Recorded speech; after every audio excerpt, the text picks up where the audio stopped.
Bonjour tout le monde, j'espère que vous allez bien. On se retrouve pour une petite vidéo parce qu'il était peut-être temps que j'en tourne une. Si vous entendez un petit peu de bruit, il y a David qui est en train de manger, donc je profite du calme apparent pour vous tourner une petite vidéo. Donc désolé pour les bruits de fourchette, mais en même temps je fais ce que je peux. Oui, donc je me suis dit que ça faisait un petit moment que je vous avais pas tourné de vidéo et encore moins de points lecture, et donc il était temps d'y remédier. Donc je vais vous parler de quelques livres que j'ai lus, pas tous parce que sinon la vidéo va durer 3 plombes. Et donc voilà, on va commencer tout de suite. J'ai lu Rendez-vous au Cupcake Café de Jenny Colgan chez les éditions Prisma. Donc ce livre, vous l'avez certainement vu passer et repasser, puisque elle a écrit une suite de ce bouquin. Il date de, je ne sais même plus quelle année, le premier tome de 2017. Moi je l'avais acheté d'occasion. Donc là on va suivre, comment elle s'appelle, Izzy, qui travaille en fait dans une entreprise, dans un cabinet en tant que secrétaire grossièrement dans une compagnie immobilière.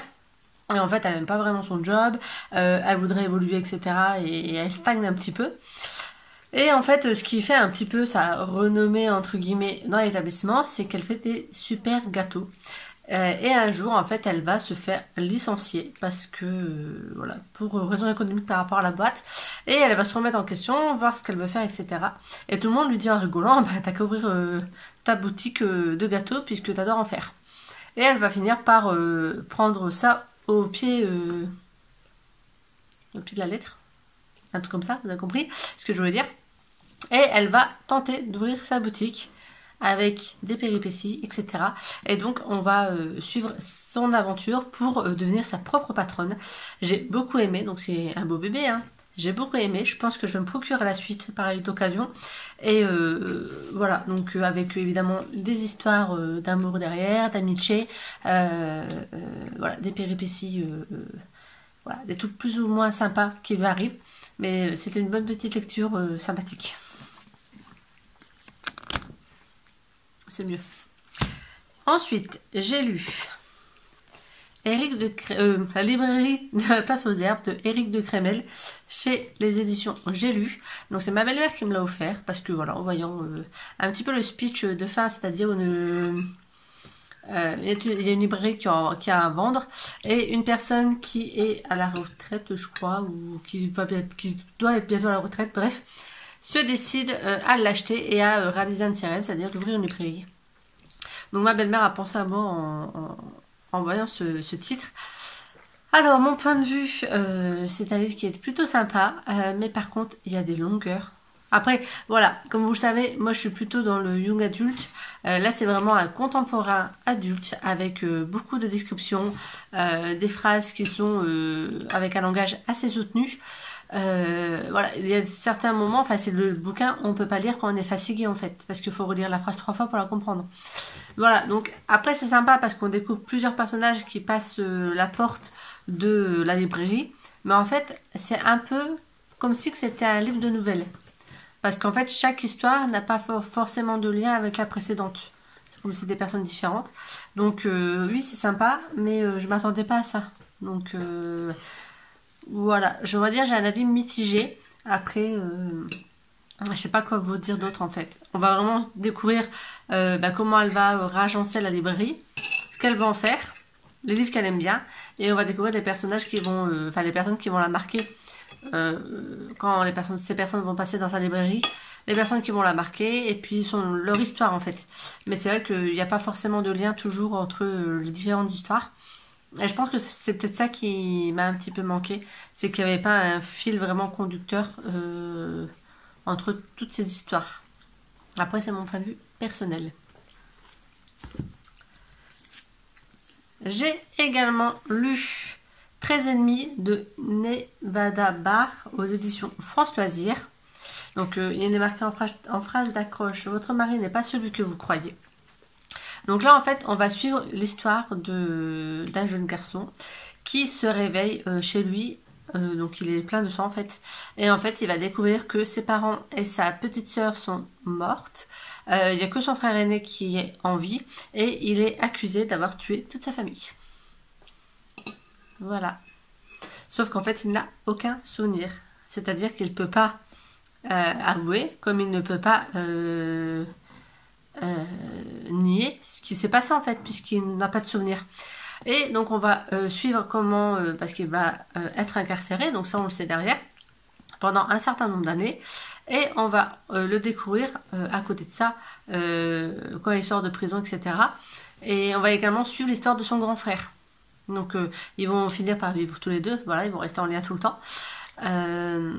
C'était un peu bizarre parce que en plus comme ils ont changé de prénom, arrivement, après je pense que c'est totalement fait exprès.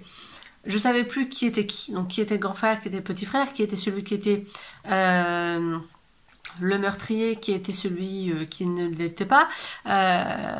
Voilà, vraiment j'étais un peu paumée. Et on va au milieu de tout ça trouver une femme dont l'un des deux frères va tomber amoureux. Et il va y avoir plein de choses. C'était vraiment bizarre. Voilà, c'était très bizarre.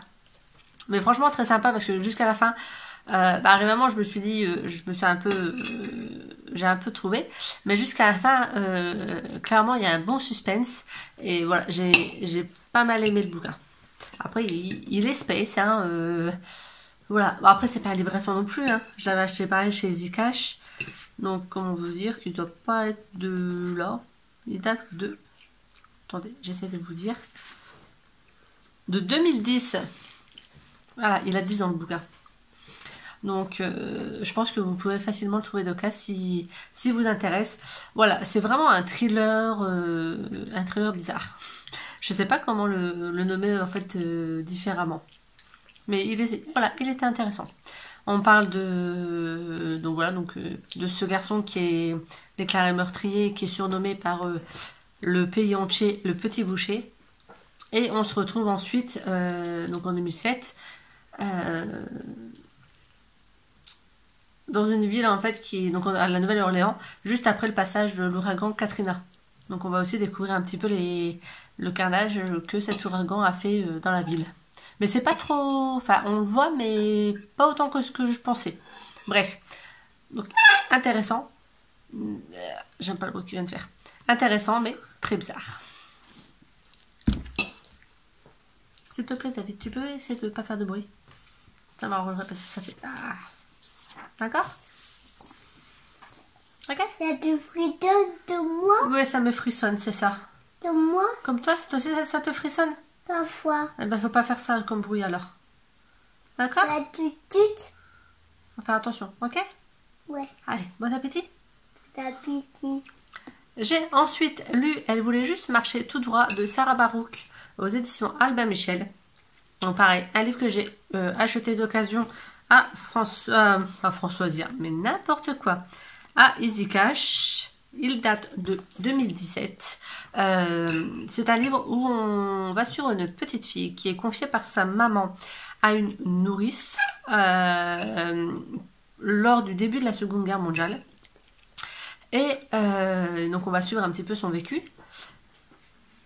Et ensuite, donc je ne vous spoil pas parce que je vérifie, je ne vous spoil pas parce que c'est ce qui est marqué derrière. Donc après la guerre, cette maman va venir récupérer sa fille. Sauf que, imaginez-vous un petit peu le carnage que la Seconde Guerre a pu avoir sur cette maman. Cette petite fille qui n'a pas de souvenir de sa maman parce que je crois elle avait à peine un an, elle avait quelques mois quand elle a été confiée chez sa nourrice, donc elle n'a aucun souvenir de sa maman. Se retrouve du jour au lendemain devoir partir avec une parfaite inconnue qui se dit être sa mère, qu'elle ne connaît pas, et elle va se retrouver déracinée. Et après, il va se passer plein de péripéties pour cette petite fille. Franchement, je me suis dit qu'elle avait vraiment pas de bol. Voilà. Après, je pense que ça a été la réalité pour les enfants qui ont pu être cachés grâce à leurs parents pendant cette période. Et qui ont pu de ce fait échapper à, on va dire, à l'Holocauste, quoi. Parce que, voilà, il y a des parents qui ont réussi à cacher leurs enfants avant de se faire embarquer pour des camps de concentration. Donc certains sont revenus et ont pu récupérer leurs enfants. Et malheureusement, d'autres ne sont jamais revenus. Donc, c'est une histoire qui est touchante. Après, voilà, cette petite fille, franchement... Elle a eu du courage et j'ai beaucoup aimé cette histoire. Mais en même temps, du Sarah Barrow, j'en ai déjà lu. En plus, le thème de la Seconde Guerre mondiale, vous savez, c'est un thème que j'adore. Après, on parle pas vraiment de la Seconde Guerre mondiale. On va dire que pendant toute son enfance, elle était vraiment à la campagne. Et donc, elle n'a pas vraiment été impactée par la Seconde Guerre mondiale parce que la personne chez qui elle habitait avait son petit poulailler, etc. Donc, elle n'a jamais manqué de nourriture. C'est vrai que c'était la plus grosse conséquence, on va dire, pour tout le monde. C'était la plus grosse conséquence, c'était le rationnement. Elle n'a pas trop eu ce problème de rationnement par rapport où est-ce qu'elle habitait. Donc elle n'a pas vraiment vécu en fait ce problème de la guerre.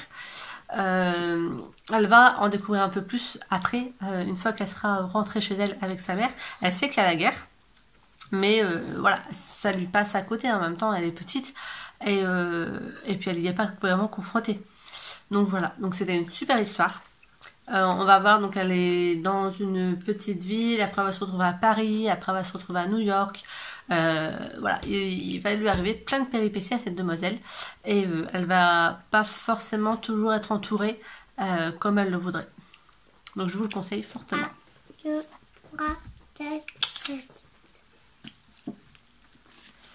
J'ai également lu Deux petites filles en bleu de Mary Higgins Clark. Pareil, c'est un vieux livre que j'ai également acheté chez Easy Cash. C'est bien, je diminue ma pile à lire, vous avez vu. Et qui a été édité en 2006. Donc là, c'est chez Albin Michel. Donc comment vous dire que pareil, ça fait un petit moment qu'il est sorti. Je suis sûre qu'il y en a certains d'entre vous qui l'ont déjà lu. Il y a belle lurette. Et ben moi, c'était pas encore le cas. On va suivre ici une famille qui a des jumelles, donc et qui le jour de leur anniversaire, je crois, donc en fait le soir, donc ils vont à un goûter d'anniversaire avec leurs parents, les amis, etc. Et le soir, les parents ont une sortie de prévue, donc il y a la nounou qui vient, les deux petites filles sont dans leur chambre, et en fait, il se passe que les petites filles se font enlever. Voilà, je vous laisserai de comprendre comment ça se passe. Et on va suivre pourquoi elles se sont fait enlever, comment ça va se passer, est-ce qu'ils vont réussir à récupérer leurs enfants, est-ce qu'elles vont être vivantes, est-ce qu'elles seront toutes les deux, est-ce qu'elles ne seront pas trop traumatisées, voilà, comment ça va se passer. J'ai beaucoup aimé. C'était voilà, je me suis demandé plein de choses aussi. Donc voilà, non mais franchement ça s'est lu rapidement, c'est 2 minutes. C'est une belle bricasse, mais ça s'est lu très rapidement. Et je vous le conseille également fortement si vous ne le connaissez pas. Et le dernier livre que je vais vous présenter, donc je vais vous mettre la miniature là, puisque je l'ai filé à ma sœur, c'est l'intégrale BOA, donc BOA des éditions France Loisirs, que j'ai pu acquérir grâce aux points que j'avais cumulés chez France Loisirs. Et même et je crois qu'il est à 20 €, un truc comme ça, donc il est pas trop cher. Voilà. Il fait 1424 pages. Donc comment vous dire que 20 balles pour le beau bébé, ça va. Donc c'est de Magali Laurent, comme je vous le disais, et c'est chez France Loisirs. Donc je l'ai lu en 1 semaine et demie, 2 semaines, sachant que je ne lis que le soir ou le week-end. Donc c'est vraiment un livre qui m'a beaucoup plu. On va suivre, donc on est dans une dystopie où, comment dire, il y a un virus qui a frappé, qui a frappé le monde. Et pour pouvoir survivre, en fait, il y a ceux qui ont... Alors, comment vous expliquer ça? Des maths. Alors, il y a un virus qui a frappé la population. Certains n'ont pas été impactés. D'autres ont été impactés et ont réussi à guérir, mais en mutant, on va dire, et se transforment un peu en mode buveur de sang. Donc, mais c'est pas des vampires, ils peuvent sortir le jour, etc. Enfin, voilà. C'est juste que pour survivre, il faut qu'ils puissent boire du sang. Donc, et donc les humains sont traités comme des sacs à sang. Et ils vivent dans des genres de camps, voilà, genre des camps, où tous les jours ils sont très rythmés. Et David, s'il te plaît. Et très régulièrement, ils doivent donner leur sang en fait pour nourrir ceux qui en ont besoin, et sachant que c'est ceux qui en ont besoin qui dirigent la société. Voilà, donc comment vous dire que le statut de sac à sang n'est pas forcément le meilleur. Et on va suivre donc tous les je sais plus, tous les ans, bref, Voilà, bref, il y a une loterie qui est organisée, je crois que c'est tous les ans. Une loterie est organisée, sauf que là on est au 50e anniversaire de la première loterie, un truc comme ça. J'ai plus le résumé, donc je vous le fais de mémoire. Et pour fêter cet anniversaire, les dirigeants ont décidé de faire muter des sacs à sang. S'il te plaît, David. De faire muter des sacs à sang, mais de les faire muter en les faisant devenir immortels. Ce qui fait qu'en fait, pas moi, mais les suceurs de sang, en gros, pourront toujours se restaurer grâce à eux. Voilà, et ils sont mis à la loterie. Donc, on va suivre différents personnages qui vont se retrouver pour cette loterie, à être tirés au sort par des gagnants. Et voilà, il va se passer pas mal de péripéties. Il va s'avérer qu'il y a des effets secondaires. Voilà, autant chez les sacs à sang il y a des effets secondaires, autant chez les buveurs de sang il y a également des effets secondaires qui peuvent arriver. Il y en a qui sont plus impactés que d'autres. Et la société a beau essayer de réguler la consommation de sang, il y a des dérives, comme sur toute consommation, on va dire. Donc c'était un livre très super intéressant. Voilà, très super intéressant. Voilà, je l'ai dévoré. Franchement, il y aurait fait plus de pages, je l'aurais dégommé aussi. Je vous le recommande fortement si vous aimez bien les dystopies. Eux, ils le mettent dans la science-fiction. Enfin, pour moi, c'est pas vraiment de la science-fiction. Enfin, on n'est pas sur notre planète ni rien, en fait. Pour moi, c'est plus... on serait plus dans du fantasy, parce que ça fait un peu référence aux vampires, etc. Même si c'est pas des vampires, comme je vous disais. On a quand même une histoire de canine et tout. Bref. Donc, pour moi, c'est plus de la fantasy et c'est de la dystopie. Parce que c'est dans notre monde, mais qui a muté. Voilà. Bref, je m'arrête pour aujourd'hui. S'il y a un des livres que vous avez lu, n'hésitez pas à me dire ce que vous en avez pensé. Si un livre que je vous ai présenté vous fait envie, je serais contente de le savoir aussi. Je vois que vous êtes de plus en plus à me suivre sur la chaîne. J'espère que le nombre de vues et de commentaires va aller en adéquation avec cette augmentation d'abonnés. Et puis que vous serez de plus en plus nombreux à regarder mes vidéos et puis à me laisser des petits commentaires, des pouces en l'air, parce que j'adore ça. J'adore pouvoir vous répondre et j'adore avoir des retours et pouvoir faire des échanges. Voilà, sur ce, j'espère que cette vidéo vous aura plu et je vous dis à bientôt pour une autre vidéo. Bye! Maman.